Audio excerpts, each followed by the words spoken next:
grade 12 learners, and welcome to today's exciting session of mathematical literacy. Today's session is very interesting because we are doing everybody's favorite topic. Today we are focusing on data handling. My name is Nikki Wezulu and I will be conducting this session today. And please note that the session is proudly brought to you by the Gauteng Department of Education in collaboration with Saibono Discovery Center.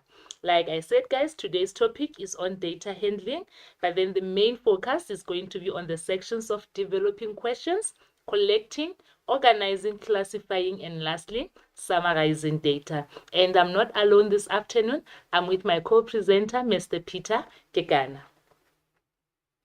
This is the overview of our MESLIT topics. I'm sure by now we are all familiar with the subject, that we have 5 main topics in mathematical literacy.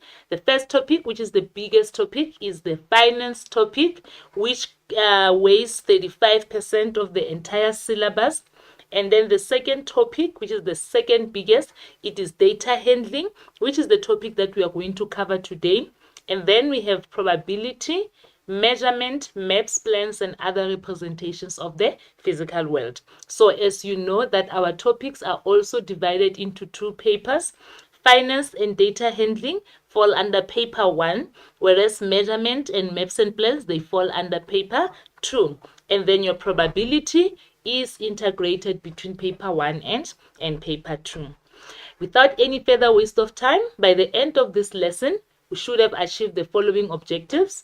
We should be able to define the terminology that is used in the data handling section of developing questions, collecting, organizing, and classifying data.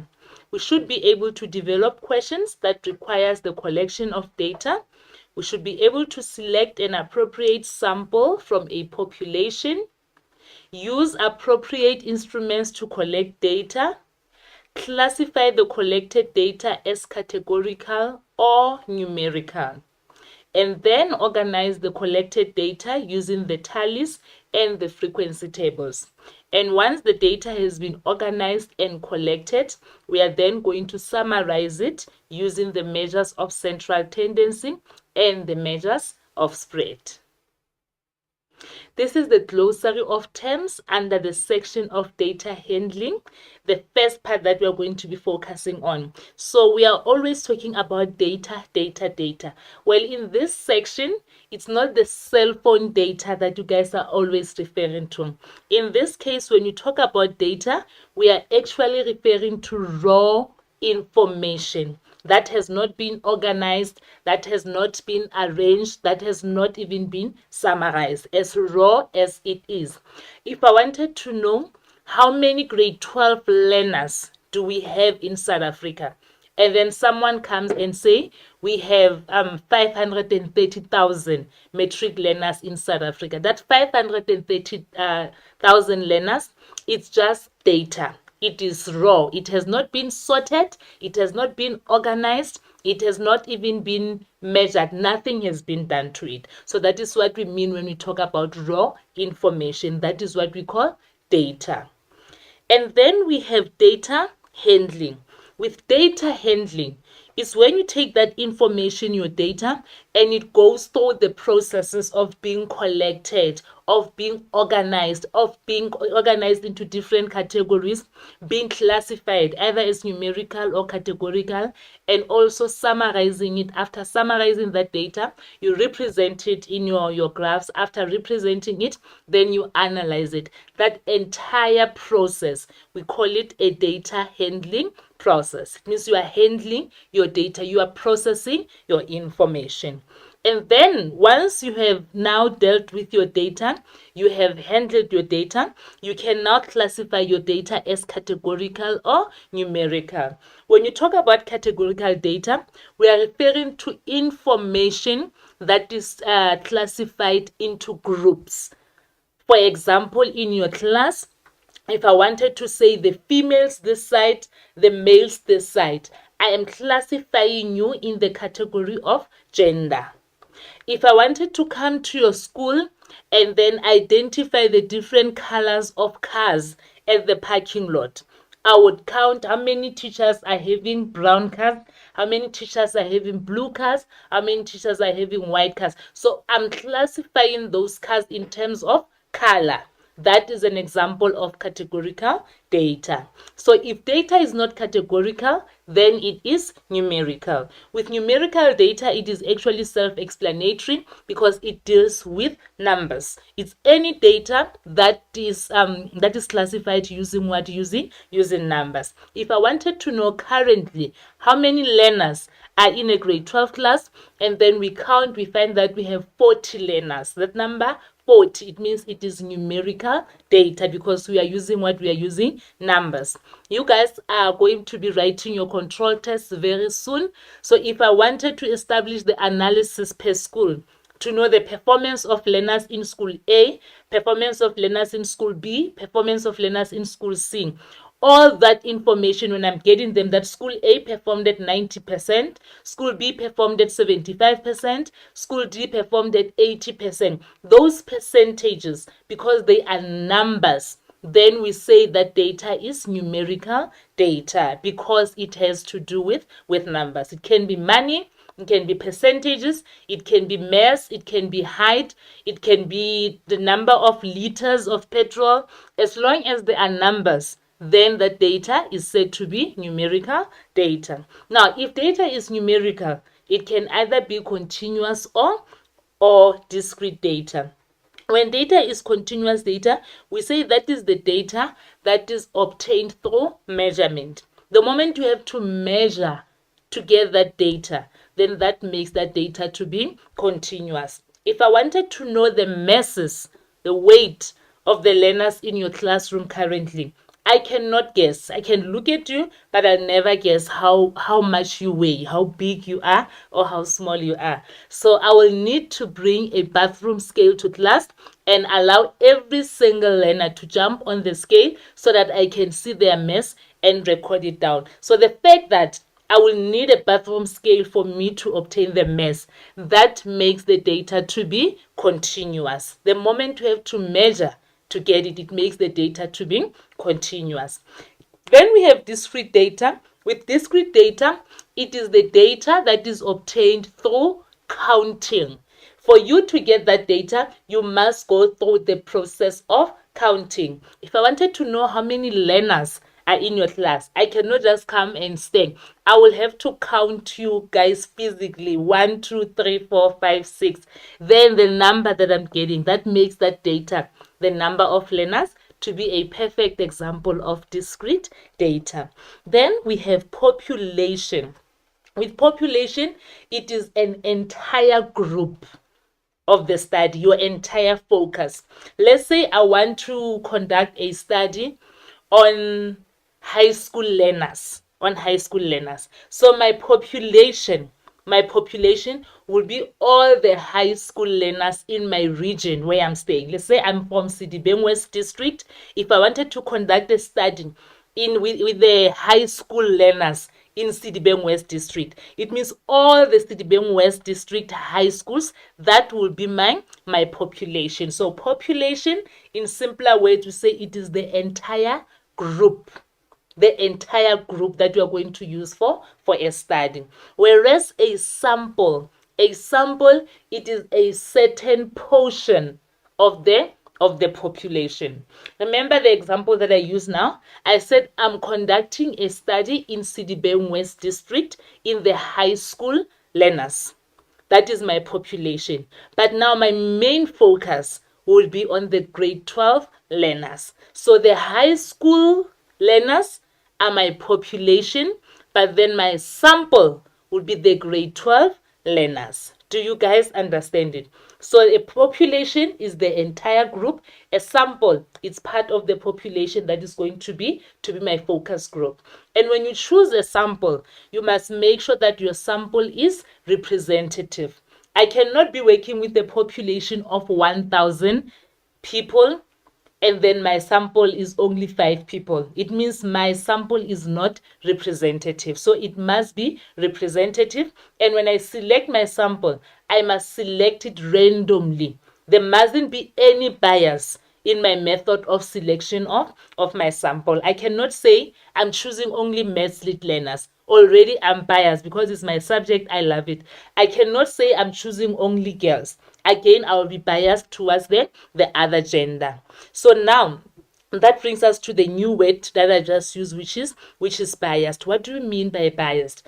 By biased, when we say a question is biased, it means that this question favors the other part than the other part, or it is treating the other part unfairly. That is what we mean by bias. Mainly bias, it means that it is unfair. It is favoring one part than the other part, or it is treating the one part unfairly as compared to the other part. So when we do our questions, when we develop our questions, we must always make sure that our questions are not biased. When you select your sample, you must select it in a way that is not biased. Your sample must be representative and it must not be biased. And then lastly, while you are working with your sample, if you're going to be posing questions, because the whole purpose of data handling, it is to pose a question and come up with a solution for that particular question. So the question that you are going to pose to conduct your investigation, you must make sure that you do not pose ambiguous questions. What do we mean by ambiguous? Ambiguous, it means it's not clear. Like you ask a question and then people are not sure how to answer that question. That is going to create a lot of problems for you as a researcher, because now it means everyone will be interpreting that question differently. Everyone will be answering it the way that they think it makes sense. So you make sure that when you pose your questions are unambiguous. They are clear. If your question is ambiguous, it means it is not clear. Therefore, it will be difficult for you to get direction. So all these are the different ways that we are going to come across in today's section. Remember, we are not doing the entire part of data handling. So up to where we are going to end, we will be coming across these terminologies. And some of them I'm going to break down when I get to those sections like your numerical and your categorical data. Now, these are the important stages of any statistical process. So when you start the process of data handling, you need to follow all the 6 stages. Stage number 1. Remember, you are collecting data. But before you can even collect the data, you must pose a question. You must identify a problem and then you pose a question. So in this case, that stage, the first stage, we call it developing a question stage. Remember, I said when you ask a question, your question, it must not be biased and your question must not be ambiguous. So it must be clear, straight to the point. It must not be misleading or leading people towards the answer. It must be in such a way that it allows people to be honest. It allows people to tell the truth and understand what the question actually wanted from them. So that is the first stage of the statistical process or data handling. And once you have asked a question, let's say I'm going to ask a question at the school to say, what is your favorite subject at school? I identified a certain high school as my population. Let's say I choose Suncrest High School. Suncrest High School is my population. But at Suncrest, I will not work with all the learners. I will choose a sample. My sample will be the grade 12 learners. Now I need to develop a question to my grade 12 learners so that I can start my research or my data handling process. I'm going to ask them, what is your favorite subject at school? That question, it is straightforward. It is straightforward. It does not even need people to think. And I'm not even mentioning a single subject because I don't want to be biased. If I was biased, I would ask, is mathematical literacy your favorite subject? Then that would raise questions, because obviously, because I use mathematical literacy, it means I'm leading the learners towards the answer. So number 1, I've asked the question, what is your favorite subject? Now the next step, I now need to collect the information. I must get the responses from the learners. And to get those responses, I must collect data using the data collection instruments, or rather the data collection method that we are going to discuss. And then once I've collected my data, I must now classify my data. Is my data numerical? Is it categorical? Once I've classified my data as numerical or categorical, then I can organize it.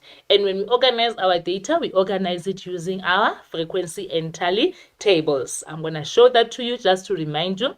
And then once the data has been organized in frequency and the tally tables, we can then summarize our data. And how do we summarize our data? We summarize it using the measures of central tendency, one, and using the measures of spread. What are the measures of central tendency? The examiner will ask. The measures of central tendency, we are talking about your mean, we are talking about your median, we are talking about your mode. Those are the three measures of central tendency that we use to summarize our data. And then the other another method that we use to summarize our data, it is your measures of spread. What are the measures of spread? It is your range. Remember range, the difference between the maximum and the minimum. And then we also use our quartiles. And remember, how many quartiles do we have? We have 3 quartiles. We have quartile 1, quartile 2, and quartile 3. And then once your data has been summarized, then you can represent your data. How do you represent it? You represent it graphically. You can represent it using a line graph, using a bar graph, using the box and whisker plots, using a histogram, using a pie chart. All those are used to represent the summarized data. And then the last stage now of the statistical process is to analyze the data. When you analyze the data, it actually takes you back to the first stage to check if the question that you asked was it truly answered. So when you analyze your data, remember I was asking about what? About your favorite subject at school. When I analyze my data, it must give me an answer on what is the most favorite subject at school for learners. So from this data that I've collected, the numbers must tally. Now it must give me a clue that, oh, majority of learners chose mathematical literacy as their favorite subject because honestly, it is the best subject in any school. So these are the 6 stages of any statistical process. You make sure that you know this, girls and boys, because this is examinable. You might be asked in the exam to give the 5th stage in the data, the 5th stages of the statistical process. You must know that the 5th one is representing data. Or they can ask you to give the last stage of the statistical process. You must know that it is the analyzing data. So you must know all the 6 stages.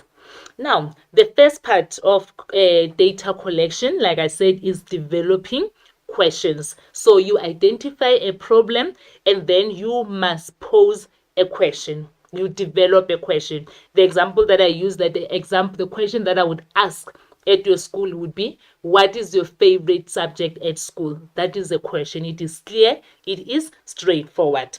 And the question asked, it must not be biased. It must not be ambiguous. Remember, bias means that it must not favor one part over the other, or it must not be unfair.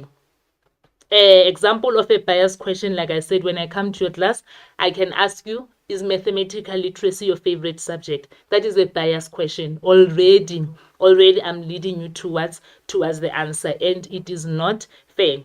And then the question must not be ambiguous. It must be straightforward. There mustn't be any doubts. There mustn't be any follow-up questions from the question that has been posed. And then the phrasing of a question will determine how the data is collected, organized, and classified. That is why the question that is posed must be straightforward. When developing a question, you must identify the main question, followed by a sub-question. When I talk about a main question, here is an example. The example of a main question that I'm using here, it says how to improve your grade results if you are underperforming. So this is strictly for people that are underperforming. So the question is how to improve your grade results. There's a lot of questions, there's a lot of answers that can be brought up by this question. So to make it easier for the researcher, from this question, you can have the sub-questions, questions that are falling under this question. So examples of sub-questions are as follows. From the main question, we can ask, what is the right learning style for you? Because this is also a factor. It could also affect the performance in the subject. How to improve your memory.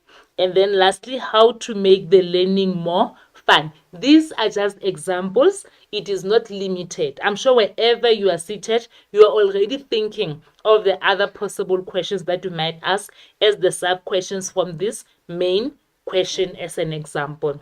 So as long as your question is not biased, your question is straightforward, then you are on the right track. The beauty of this section is that it is not a brain teaser. It is not difficult. It is very easy. It accommodates all the maths lit learners. So when you will see when you do the possible questions, how the questions are phrased in the exams, and you will see that you will actually do quite well under this section in the exam. It doesn't even have calculations. It's just a theoretical part whereby you have to study it, remind yourself, understand it, so that when it comes in the exam, you know what to do, and it will definitely be asked in the exam.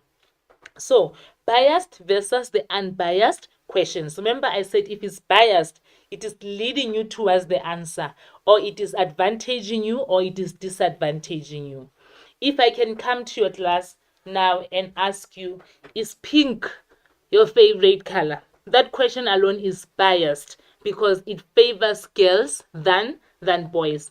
If there are boys that love pink, I'm sure it's just a small number of boys that are considering pink as their favorite color. So that question alone is very, very biased towards it favors the ladies than the guys.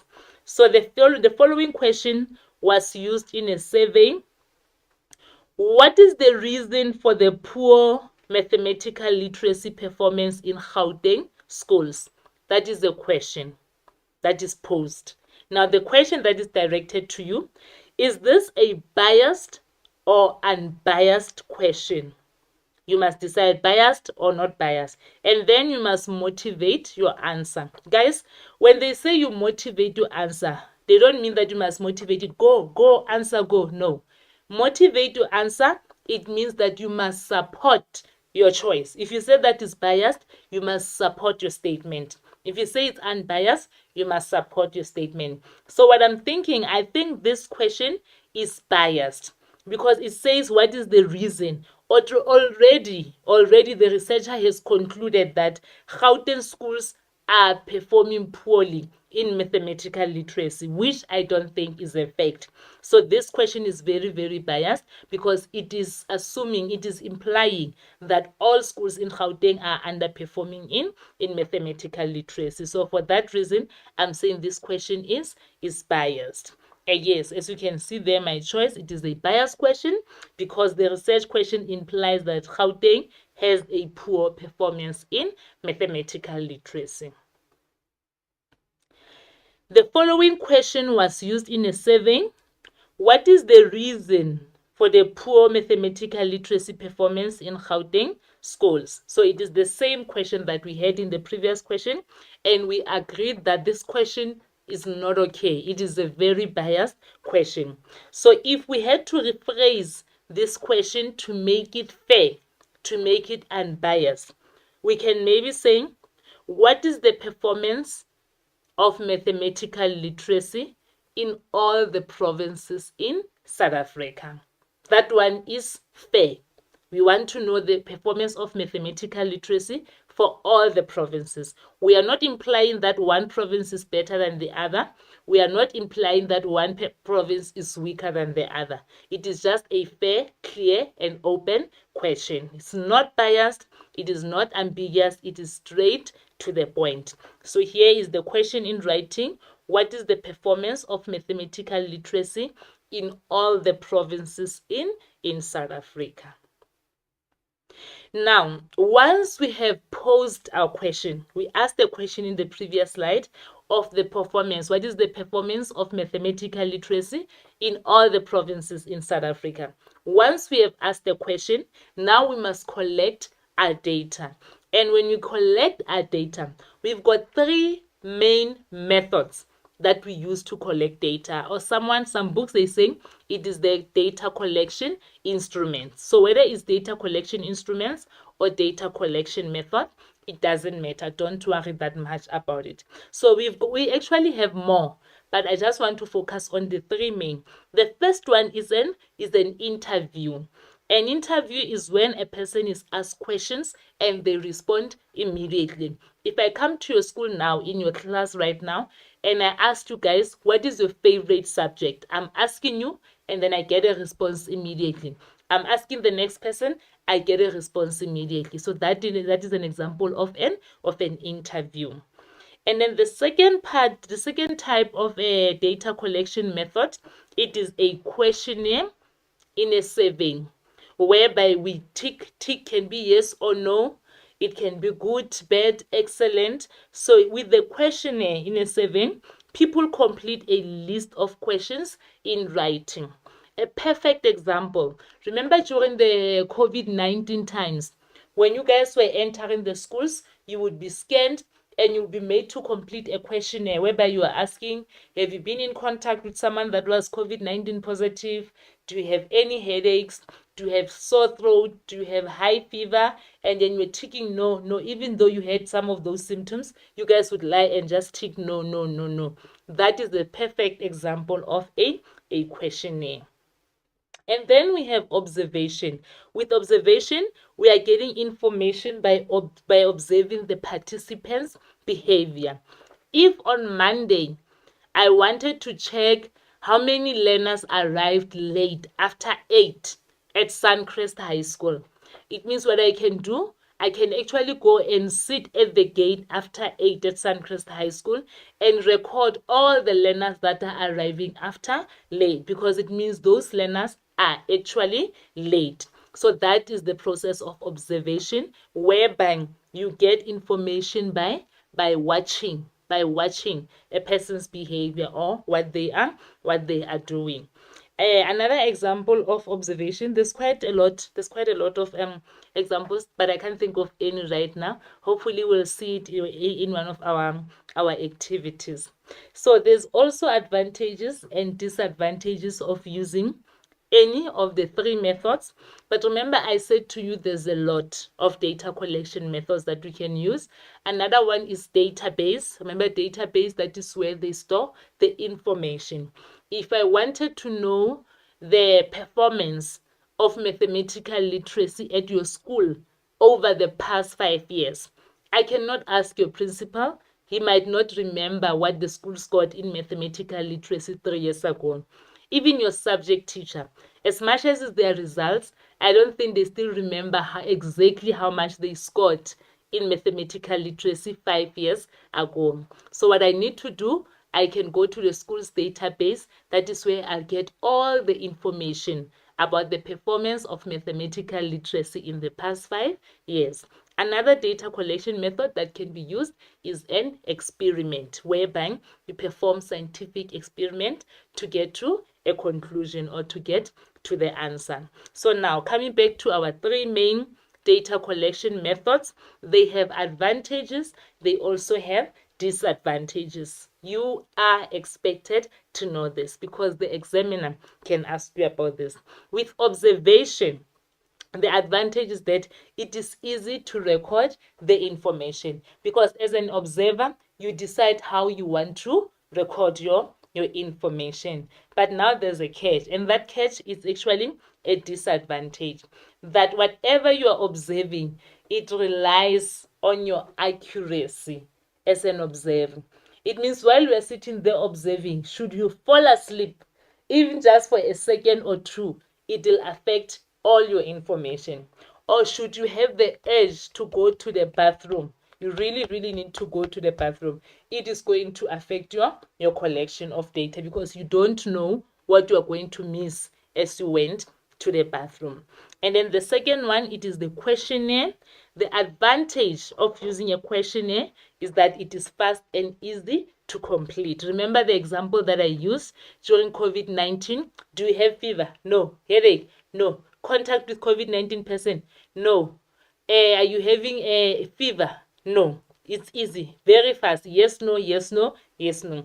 But a disadvantage of a question is that people can be dishonest. Remember how many of you were dishonest during COVID-19. Even when you have a sore throat, you'll just say no. Even when you were in contact with someone that tested COVID-19 positive, you will still say no. So the disadvantage of a question is that people can be dishonest. And then the third one, it is an interview. The advantages of an interview is that as the researcher, if I'm coming to your school and ask you what is your favorite subject, I am actually there to clarify the question, that if you don't understand, you can ask me for a follow-up, then I can explain further so that you have better understanding. But the disadvantage of an interview is that it can be expensive and time consuming. By expensive, it means if I want to come and conduct a research at your school, it means I need to use transport. I need to travel to your school, and traveling means what? It means more money. Sometimes you find that it's very far. I also need to book accommodation. I must buy food for myself for me to be able to complete my research. So it is expensive in that way. And then it can be time consuming, because imagine if I come to your class and there's 60 of you and I have to interview each one of you one by one. By the time I finish 60 people, I might even take more than a day, 2 days, or 3 days, because I will not be interviewing you guys the whole day. I must still give you time to go and be in class so that you can be taught. Now, a quick quiz just to check if you understood what we have been discussing. Suggest with reasons the best way to collect data to answer each of the following research questions. So the methods that we're having, we've got interview, we've got a questionnaire or survey, and observation. The first question: do Mathlead learners struggle to work independently? That is the first one. The second question: how many primary school learners are collected from school by an adult? The third one: what is the most popular item bought at a school tuck shop? And then the fourth question is: how many people get into trouble at work for coming late as a result of taxi delays? I've been doing a lot of talking now, girls and boys, so I'm gonna give you guys a chance to answer those 4 questions, and then when I come back, you will compare your solutions to the ones that I'm going to provide. 1 minute, I'll be right back.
Welcome back. I hope you've got the answers. This one, it was very easy. It doesn't even need calculations. So let's get to it. A, do Mathlead learners struggle to work independently? If I wanted to obtain that information from you guys, I cannot guess. And I can't even say I will observe, because I'm not going home with you. So I think the best method that I can use here would be an interview.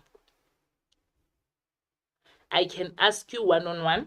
And then guys, in some scenarios, it is possible to have more than one data collection method. So even here, we can use an interview. Another person can say, nope, I will use a questionnaire. I will develop a list of questions and then have learners complete those questionnaires. And then from there, I can conclude whether Mathlead learners struggle to work independently or not. So it's okay to have more than one way or one method. B, how many primary school learners are collected from school by an adult? So we're talking primary school learners here. I can't say that I'm going to give them a questionnaire and let them complete it. No. I think the best way to get this data, the most reliable way, would be what would be observation. It means after school, I can sit by the school gate and observe how many learners are being collected by an adult. Then I can use the method of observation to obtain that data. What is the most popular item bought at the school tuck shop? With this, I can develop a questionnaire. I can develop a questionnaire and let the learners with a list of items and let learners choose their favorite item. Or then once they've all selected their favorite item, that will tell me that, oh, this is the most popular item. Remember, popular means a well-liked, the one that is liked by most people. I can use a questionnaire. The other person says they can use an interview. I think that is also doable, though it will be time consuming, but we can do an interview whereby we ask all learners that are coming to the tuck shop, what is your favorite item to buy? What is your favorite item to buy? Then from there, we can draw a conclusion. So either a questionnaire or we can use an interview. When you answer this question in the exam, you cannot say questionnaire or interview. You only choose one, because if you provide more than is required, you can actually be penalized in the exam.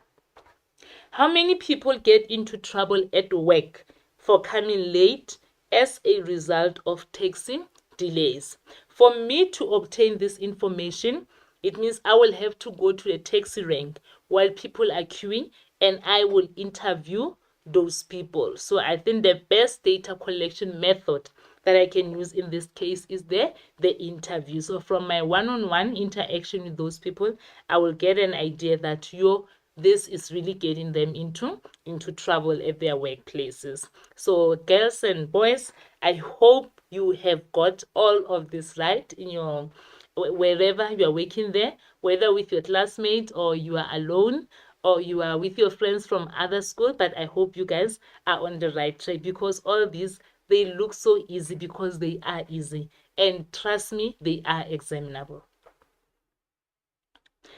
What is the difference between a population and a sample? When we started, I said a population is the entire group of interest. Remember, I said if I was in Sedibeng West District, my population, if I wanted to conduct a study, my population would be the high school learners in Sedibeng West District. That is the entire group of interest, high school learners. And then a sample, it is part of the population, so a certain part. And I said on top of all the high school learners, I will not conduct a study on all the high school learners, but I'm going to zoom in to the grade 12 learners. So in this case, my sample would be what would be the grade 12 learners. So my population, example of my population is high school learners, and then my sample is what? My sample is grade 12 learners. That is my focus area. That is just part of the population. So you must know the difference between a population and a sample. So I said to you when I started that a good sample must be representative, depending on your number. If I'm having a population of 100,000, my sample cannot be 10. No ways, it cannot. So the sample must be representative. 10 would be way too little. And then the sample must be randomly chosen. You choose randomly. I don't choose girls only. No. I don't choose boys only. No. I don't choose girls with longer hair. No. I must just do my sample randomly. Those grade 12 learners, it's just a random choice. The grade 12 learners, they include everyone from different backgrounds, different types of schools, different genders, different race. And then it must be large enough. This one, it goes back to the representative part, that the sample must be large enough and it must be free from bias. So my sample must not be biased. I cannot come and say I will only work with girls in my sample. No, that is biased. I cannot come and say I'm only working with township schools. Again, I'll also be biased. So it must not be biased. These are the characteristics of a good sample. Here is an example. Let's put it into practice. A researcher is interested in the effect of a sports drink on the performance of long-distance athletes. A group of 100 athletes who are taking part in the Two Oceans Marathon is selected. So out of all the athletes, only 100 were selected. Half of this 100 is tested while consuming the sports drink, and the other half is tested while drinking water for this particular study. Now, here are the two questions. One, we must identify the population, and then secondly, we must identify the sample. So already here, what is our sample? We can tell that our sample, it is the 100 athletes. So I'm going to write it here to say our sample, it is the 100 athletes. This was the easiest one to spot. And then what is our population here? The population, it is the Two Ocean Marathon athletes. Remember, Two Oceans is a big marathon. So all the marathon runners are a population, but out of this population, a sample of 100 athletes was selected. So the population here, it is the Two Oceans athletes. All the athletes that are taking part in the marathon, and then the sample is only the 100 on which the study was performed on. Now that we have asked our question, we've collected our data. After collecting our data, we must now classify it. And when we classify our data, we classify it either as categorical or numerical. Remember, when I started, I said categorical data, it is the data that is grouped into different categories. It is classified into groups. When I'm saying categories, I'm going back to categorical. So it is classified into groups. For example, it can be color. If I wanted to know how many red, I wanted to know the cars that are red, the cars that are pink, the cars that are blue, the cars that are purple. It can also be classification by gender. When I say girls this side, boys this side, I'm classifying you in the category of gender. And then we can also use taste to say here is a sample of sweets. We must taste it and classify it as sweet, as sour, as bitter, as salty.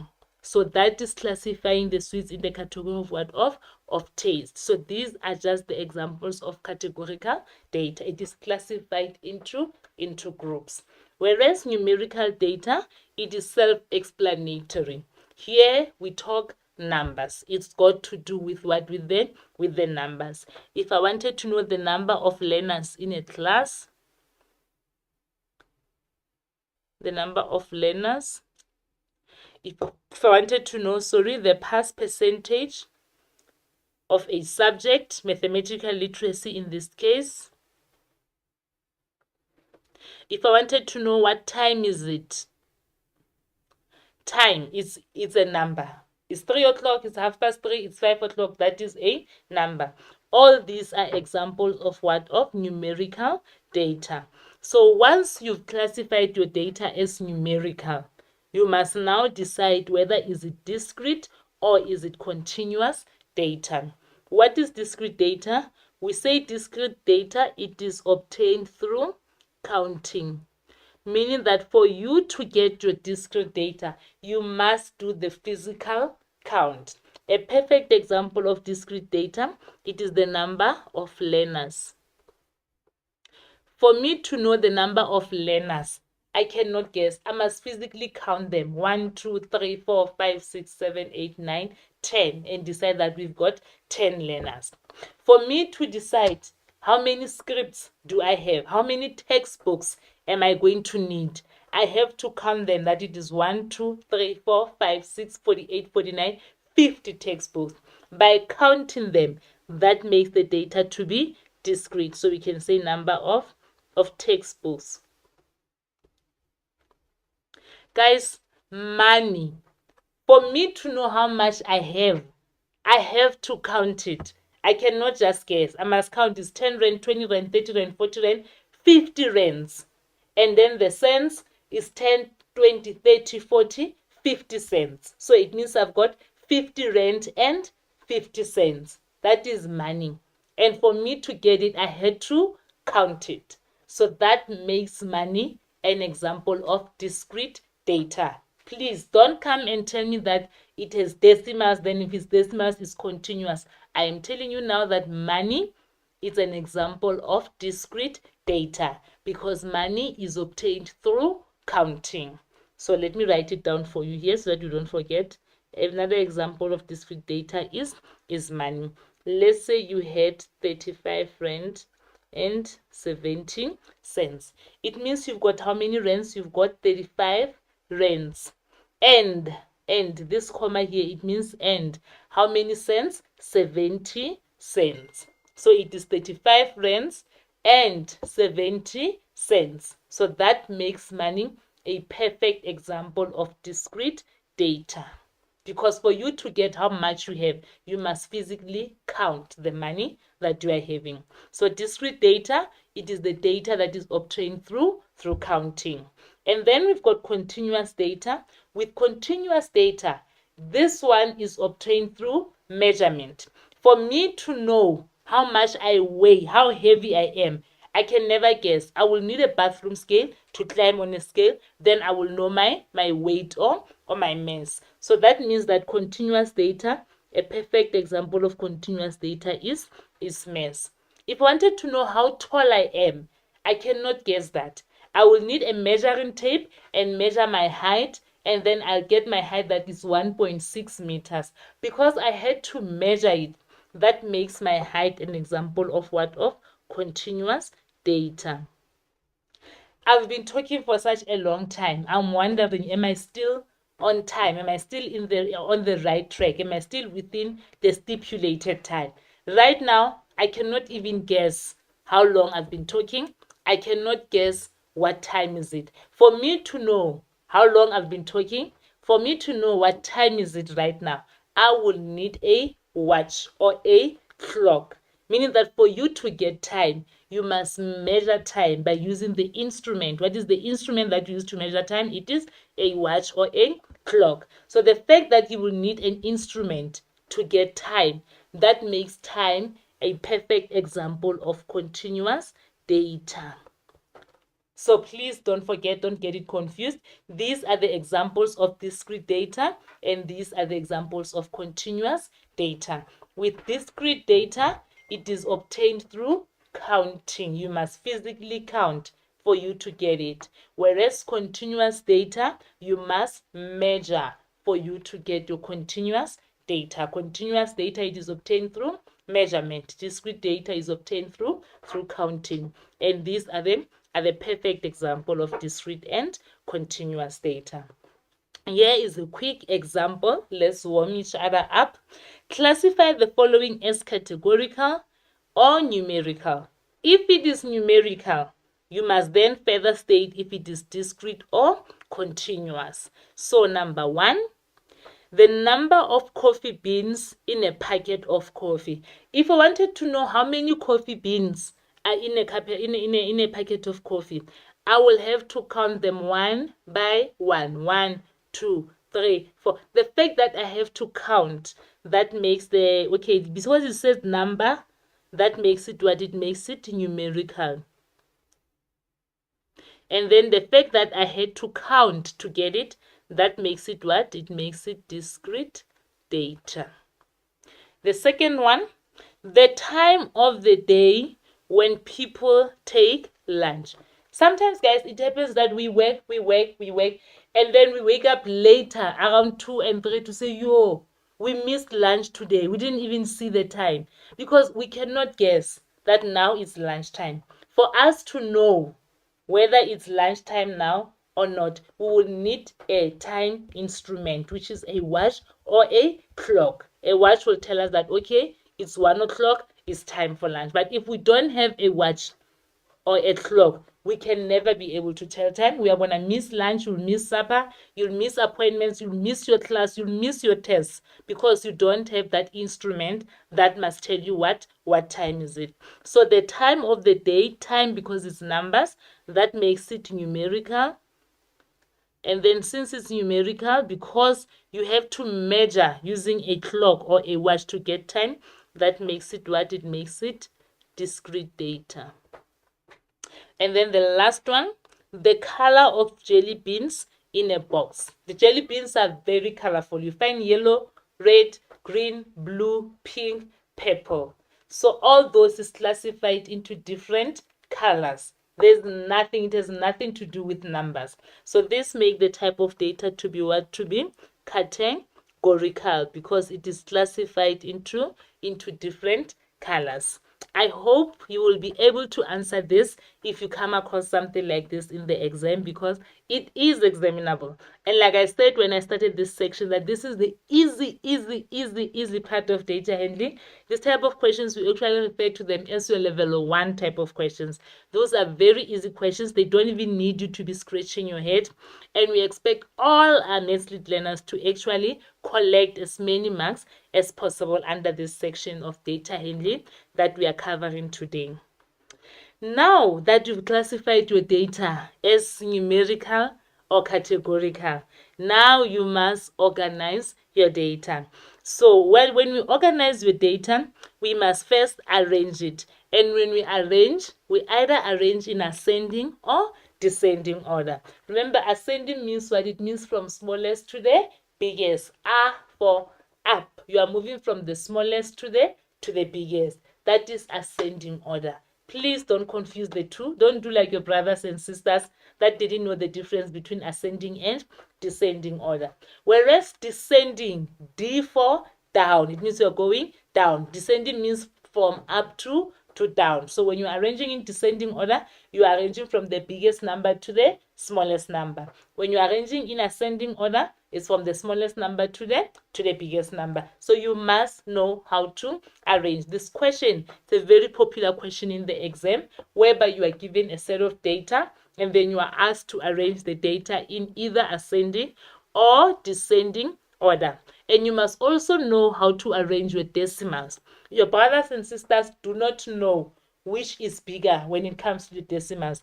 If a person is given 0.25 and 0.3, they think that this is bigger than this. That is not true. This is 0.25, not 25. Therefore, this one, it is smaller because this is 0.3. So you must go and practice your decimals and make sure that you know how to arrange your decimals. You know which one is bigger, which one is smaller. The trick, always mention your decimals in 1 by 1. If you have 0.75, you have 0.9. This is 0.75, not 75. Therefore, this is smaller. It is smaller than 0.9 because 9 is bigger than 7. Go and revise your decimals, please, and your fractions. The arrangement can then be organized and sorted in the tally and the frequency table. Let us do a quick recap of the tally and the frequency table. Here is an example, guys. This is a very nice part of data handling. We've been doing this since grade 8, grade 9, grade 10, grade 11, and now in grade 12, we're still talking the same language. So I'm just going to remind you on how we work with the tally tables. So an example here, a sample of 15 female shoppers were asked to classify a perfume as either sweet, fresh, masculine, or citrus. The responses below were recorded. If I were to ask you what type of data is recorded in this table, this is categorical data because they classified this according to what? According to the flavor. Either it's musky or it's fresh or it's sweet or it's citrus. So this is the information that they gave us. So what is the question now? We must represent the perfume classification by shoppers in a frequency table. So I want to show you guys how we'll draw our frequency table. So we'll write here, we're classifying by perfume classification. So we'll write here perfume classification. I hope you can see that side. And then remember, it's a frequency and tally table. So we start with the tally, and then this side would be the frequency. Remember, when you talk about the frequency, we talk about the number of times that something occurs. If you are going to the bathroom every now and then, let's say you went to the bathroom 5 times, we'll say your frequency, you frequented the bathrooms 5 times. Your frequency of going to the bathroom, the number of times going to the bathroom. So frequency means the number of times something happens. So the perfume class, it is either musky, it is either fresh, it is sweet. If it is not sweet, it is citrus. And then very, very important, we must always have a total. Remember already they said a group of what? Of 15 ladies. So it means the total, it must tally, it must be 15. Let's start with musky. How many musky are there?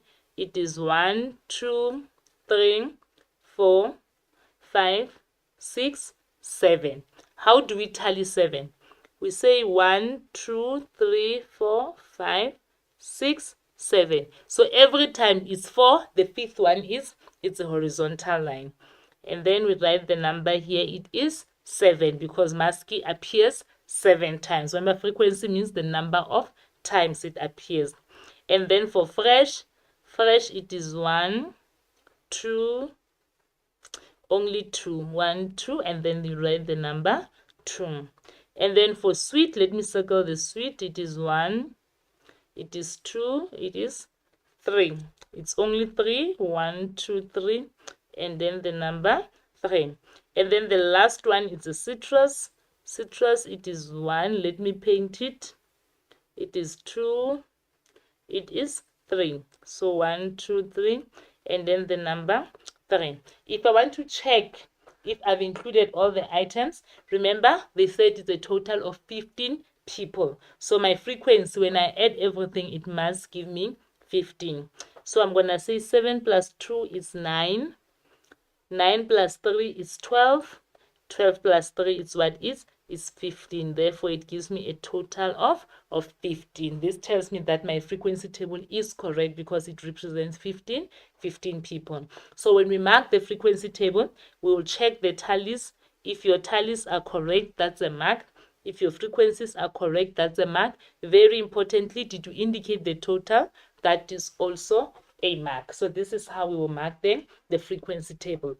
And it's been a while since they've assessed learners on the frequency table. So make sure that you are geared up this year. You are well prepared because it might be in the exam. And then here is a quick activity. I've been doing a lot of talking. Now let's do some activity. Take out your calculators, take out your pen, your pens. Let's be active now. An Audi salesperson ordered cars from their plant in Germany. The table below shows the number of cars they received. Use the information provided to construct a tally table for S3. Remember, S3 is the type of Audi. The color and the model. So the colors, it's red, white, silver, or black. The models, we have A3, A4, S3, Q7, and R8. But our focus for this question, we are focusing on S3. This one, the red one, the highlighted one, that is our focus. So use the information provided to construct a tally table for S3. So here, the tally table has already been drawn. So we want to check how many red S3s are there. There is 4 of them. How do we tally 4? We say 1, 2, 3, 4. And the frequency, it is the number 4. And then how many S3s were white? There was 3. The tally is 1, 2, 3, and the number 3. And then how many S3s were silver? They were 5. Remember, how do we tally 5? It's 1, 2, 3, 4, 5. And then the number 5. And then how many S3s were black? We had 6. How do we tally 6? 1, 2, 3, 4, 5, 6. And the frequency, it is the number 6. And then in total, we must always, guys, total always, always. You don't make that. Don't forget the total because you'll be losing marks there. For our total, we add 6 plus 4 is 10, plus this, it is 18. It means there's a total of 18 S3 cars that were ordered from Germany. So basically, this is how you construct your tally, your frequency, and a tally table. This is 3 marks. This is grade 8 stuff. You did this in grade 8, grade 9. You did it in grade 10. You did it last year in grade 11. And now you are doing it again in grade 12. Another question. The grouped frequency table alongside shows the height of plants in different categories. So these are the height of plants in millimeters. We've got the plants that are between 10 and 14 millimeters. How many are there? There's 3 of them. The plants that are between 15 and 19, there is 6. Between 20 and 24, there is 7. Between 25 and 29, there is 5. Between 30 and 34, there is also 4 of them. Now, questions. A, how many plants were measured altogether? Remember, it means they want the total frequency. Because between 10 and 14, there was, so 3 plants were measured, plus 6 plants, plus 7, plus 5, plus 4. So you add there, you've got calculators. I don't have a calculator. I will say 3 plus 7 is 10. I will say 6 plus 4 is another 10, which is 20. And then I'm left with a 5, meaning that it is a total of 25. So I think it's 25 plants that were measured all together. So I'm going to write the answer there that it was 25 plants. B, how many plants are less than 20 millimeters? So where is 20? Here is 20. Anything less than 20 is there from 19 and going up. So how many plants were less than 20? It is the 6 plus the 3 on top there, plus the 3, which is equals to 9. It means 9 plants are less than 20 millimeters. C, how many plants are more than 24 millimeters? So we want anything that is above 24. Here is about 24, meaning our focus will be these 2 blocks. Anything that is above the 24. It is 5 and 4. So it will be 5 plus 4. The answer is also 9. And then D, what percentage of the plants are below 25 millimeters? When you talk percentage, you must already think multiplication by 100. Now, we must first establish how many plants are below 25. Did we answer that question? No. Let's check. Below 25 is anything that is on top of this block here. Anything that is there. So below 25, I'm going to write it there to say below 25. We've got from 24 moving up. It is 7 plus 6 plus 3, which is equals to 16 plants. So if you want the percentage, we'll take the 16, divide by the total number of plants measured altogether. It is what it is, 25. Out of 25, because they said percentage. Percentage means what it means, out of 100. Therefore, we are going to multiply by 100. Guys, please take out your calculators then and assist me. Let's do it together. I'm also punching in my calculator here. It's 16 divided by 25. You get the answer, then you times by 100. Always remember to times by 100, because the common mistake that are committed by learners, they forget to times by 100. The answer is 64%. And also remember to include the symbol, because they said what they said, percentage. So the answer there will be 64%. Just a quick recap. Remember, how did I get the 16? I said all the values that are below. Below means less than 25. It means anything that is on top of 25 here is actually less than 25. So I added the 3, I added the 6, I added the 7 here to give me 16. And then I took that 16 and I divided by the total number of plants, meaning I add all these plants here and get what? And get 25. That is why you see me dividing by 25, and then I times by 100 to give me what? To give me 64%. So that is how I obtained the 64%. The questions alongside were taken from a company's information sheet.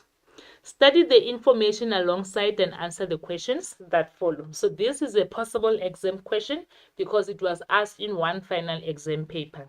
So the questions are: A, how many hours per day do you spend reading? B, how many books have you read in the last 16 weeks? I hope you guys are answering these questions. C, how many books have you bought in the last 3 months? Have you ever bought any books? Were the books you bought hard copies or soft copies?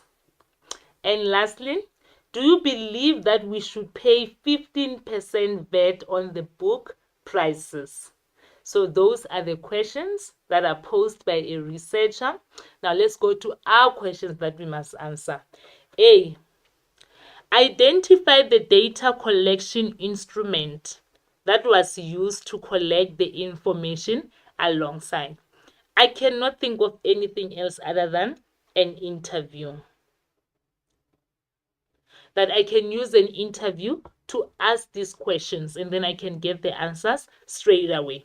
But I've had learners that also said a questionnaire. You can use a questionnaire, which is okay. I don't dispute. Remember, I said you are allowed to have more than one method of collecting data.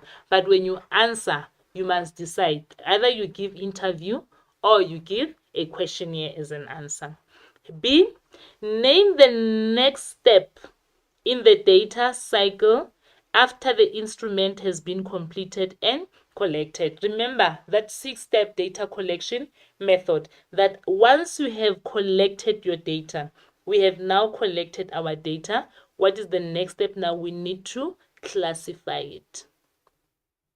So the next step is classifying our data. Because after classifying it, then we can organize it. Organizing using what? Using the frequency and the tally tables. So the next step after collecting your data, then we classify it. We classify it as either categorical or numerical data. So imagine if you get this question in the exam and you are not even ready. So you must know those 6 steps of the data collection cycle. You must know them in order. You must know them in the correct order. They cannot be mixed up. C, state whether the choices given for D, what is D again? Were the books you bought hard copies or soft copies? State whether the choices given for D represent categorical or numerical. They want to know, is it soft copies? Is it hard copies? Soft copies this side, hard copies this side. This is classified into what? Into categories. Therefore, it makes this data to be what? To be categorical. This is categorical data. And then D, give an example of a business that will find the alongside data useful. This data, this information is obviously about reading and books. So what type of business will find this very useful? I cannot think of anything else other than a bookstore or a bookshop. Bookshop or a bookstore, because they talk about a business. I know most of you are thinking about the library. Is library a business? Isn't it a public place for the residents of that particular area? But I'm not sure. But the one thing that I can think of, it is a bookshop or your bookstore. That is the business that would benefit a lot from this type of information, because it will be addressing the needs of the consumers. And then we are not done. The last question on this portion is question E biased or unbiased? Justify your answer. What is question C saying again? E, it says, do you believe that we should pay 15% VAT on the book prices? Guys, I think all of us as South Africans, if we had any choice, we wouldn't be paying VAT on any items. I don't think there's anyone that wants to pay more on anything. Like, we just want to pay the most minimum amount. So with that being said, I'm going to say that this question is biased because everyone is going to say no. No one wants to pay more. Well, except for my colleague, Mr. Kekana, he wants to pay more. He's willing to pay even extra. But all the other people, I don't think any of us want to pay more. So all of us, except my colleague, would definitely answer no. We don't believe that we should be paying 15% VAT on the book prices. So this question is biased because everyone, no one will want, it's not giving any other option. No one would want to pay extra. That is why I'm saying that this question is biased. Now that we have done all the other stages of data handling, we have organized our data using the frequency tables. After organizing our data, then we can summarize it. And when we summarize our data, we do so by using the measures of central tendency. A very nice section, this one again, and this one is even nicer because it's got practical calculations. And this again is the part that we've been doing since grade 8, grade 9, grade 10, grade 11, even in grade 12, we are talking summarizing data. So we summarize data by using the measures of central tendency and the measures of spread. But for today's lesson, I'm only going to end at the measures of central tendency, and then my colleague will continue next week from the measures of spread.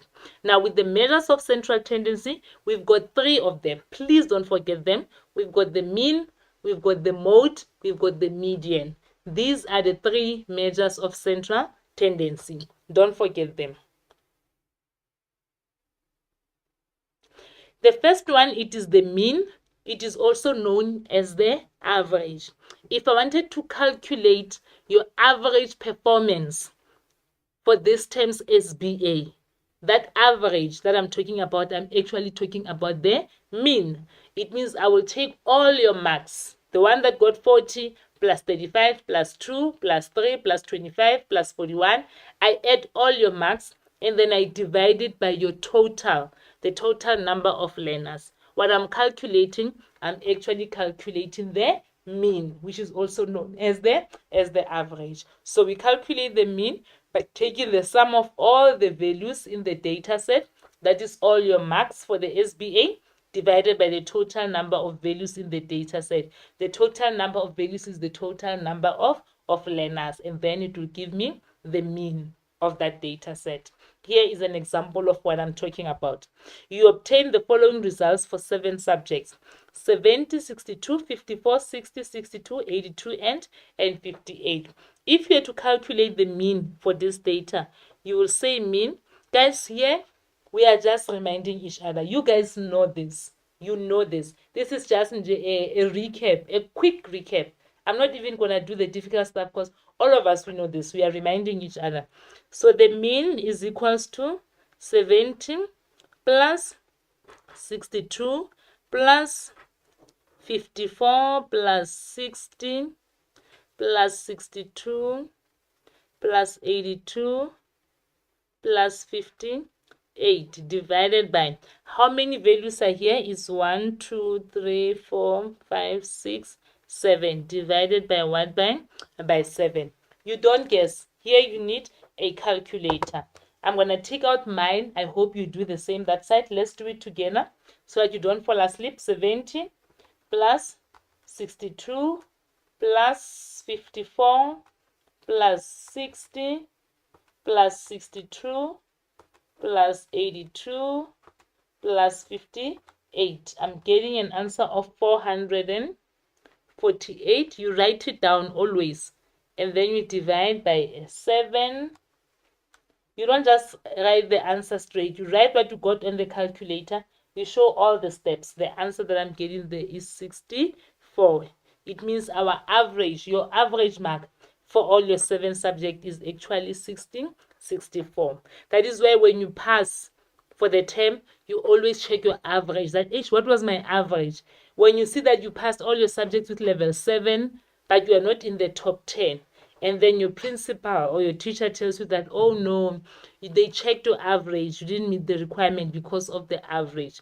That means they took all your marks, they added them and divided them by the total number of subjects that you are doing.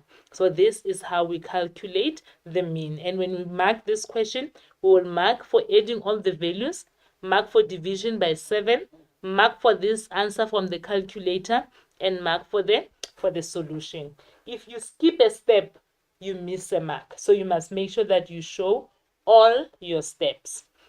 The next measure of central tendency, we're still on the mean. Now I'm going to show you how to find a missing value if the mean is given. In this example, they say you obtain the following results for 7 subjects again. It is 70%. The second one we don't know, but it was for LO. And then the next one is 62%, 58%, 60%, 62, and 58. So the question is, determine the LO's mark if the mean value of all 7 subjects is 64. With such questions, the fact that they're mentioning the mean, it means they want you to use the mean to get to the answer. So you ask yourself, what is the formula for calculating mean? To say, okay, mean, it is the sum of all the values. So what are my values? It is 70. I've got 70 plus. Do I have a value there? No, but I have LO. So I'm going to write it. I'm not skipping it. Plus LO plus 62 plus 54 plus 60 plus 62 plus 58. And then I divide them by how many subjects, how many values? It's 1, 2, 3, 4, 5, 6, 7. And they already told us that it's 7 subjects. So I'm going to divide this by 7. But here there's a catch. We must find what then? The LO. But we are also told that there's a mean. They said the mean is how much? It's 64. Meaning that where I see the mean, I'm going to write what? I'm going to write 64. So I'm going to say, okay, 64 equals to 70 plus LO plus 62 plus 54 plus 60 plus 62 plus 58. And everything is still divided by what? By 7. And then I'm going to say, guys, I'm doing this step by step. You can take a shortcut, it's up to you. I'm taking the long way because I want you to see where everything is coming from. I'm going to add all the numbers to say 70 plus 62 plus 54 plus 60 plus 62 plus 58. Let's punch in our calculators. 70 plus 62 plus 54 plus 60 plus 62 plus 58. I hope I punched in all the numbers. I'm getting 366. But remember, there's this LO that I didn't add. So I'm going to still say plus LO, and everything is divided by what? By 7. In Mathslit, we don't like working with fractions. So what I'm going to do, I'm going to get rid of this 7. I'm going to get rid of that through what? Through cross multiplication. Remember, when you cross multiply this multiplied by 7, 1 multiplied by that. So 64 multiplied by 7. I'm going to say, okay, 64 multiplied by 7 equals to anything multiplied by 1. It is the same thing. So it's 366 plus LO. Then I'm going to say 64 multiplied by 7. I'm getting 448 equals to 366 plus LO. Remember, I want LO alone. So this 366 is disturbing me. I'm going to move it that side so that I can be left only with LO. Then I will have 400 sorry about this. I will have 448. The 316 is positive. When I bring it this side, it's going to be what? Is going to be negative. Minus 366 equals to LO. Then 448 minus 366. I hope you are punching there on your calculators. It is 1882, meaning that the mark for life orientation is actually 82%. So you performed extremely well in the LO. You even got a distinction. Hence, your LO mark is how much is 82%. It looks very long and a bit complicated, but just give it some practice. Try and get more questions of this nature from your teacher, and then you'll see with more practice it actually gets easier. And I know most of you have not even come to this section yet, so by the time you do this in class, already you would be having an idea of what is going on. So don't be too hard on yourself if you don't understand it now. Give it some time, give it more practice. Eventually you'll get it. Now, the next measure of central tendency, it is the median. What is the median? It is the middle value of an arranged data. In the exam, if you are ever asked to explain the median, you don't say median is the middle value. That is incomplete. You say median is the middle value of an arranged data. So the data must first be arranged, then you can get your middle value. And remember, your data can be arranged either in ascending or descending order. It doesn't matter. Your middle value will still remain your middle value. If you have one value in the middle, then that is your median. If you've got two values in the middle, then you must add those two values and divide them by 2. The answer that you get there will be your value of the median. Let us see what I'm talking about. You obtain the following results for 7 subjects. It's 17, 82, 62, 54, 60, 62, and 58. Remember, I said when I explained the median, it is the middle value of an arranged data. So first of all, is our data arranged? Absolutely not. Absolutely not. It is mixed up. So let's arrange it. And remember, we can arrange it in ascending or descending order. So looking at this, the smallest value there is 54. You see, I'm already making mistakes. The next one is 58. The next one is 16. Then we've got 62. Then we've got 62. And then we've got 17. And then we've got 80, 82. So writing them in order, the first one is 54. The second one is 58. The next one is 60. I'm eliminating the percentages because of space. The next one is 62. The next one is another 62. And then we've got 70. And then we've got 80, 82. I just want to double check if I included all the numbers. It's 2, 4, 6, 7. 2, 4, 6, 7. Perfect. Now we want the value in the middle. Since it's 7 values, we've got 3 this side, we've got 3 that side, meaning that our middle value is what is 62. So when you answer in the exam, you will say the median is equals to 62%. That is how you obtain your median. You arrange your data, and when you arrange, you don't arrange on a scribe on the side, no, on a scrapbook. You arrange on your answer sheet, because just for arranging these values, there is a mark. And then there's also a mark, sometimes even 2 marks for the answer. So make sure that you show all your working. You obtain the following results for 6 subjects. Again, there are the subjects. Before we do anything, because we must determine the median, we first check if our data is arranged. So let's check what is the smallest value then. 54, 58, 62, 60, 60, 62, 62, and 70. You see the mistakes that I'm making? These are the same mistakes that you guys will also make. So make sure that you are awake in the exam. So the smallest value is 54.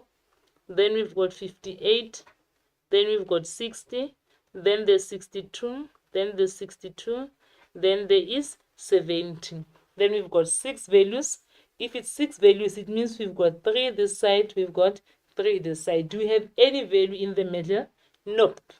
That is where the problem starts. So if you don't have a value in the middle, but rather you have 2 values in the middle, we are going to take those 2 values you will say 16 plus 62, and then you divide both of them by 2. So always, if there's two values in the middle and you want one, you will add those two and you divide them by 2. I'll always rely on my calculator because I'll never be penalized for using a calculator. So you must do the same. And then we say 60 plus 62, it's equals to 122.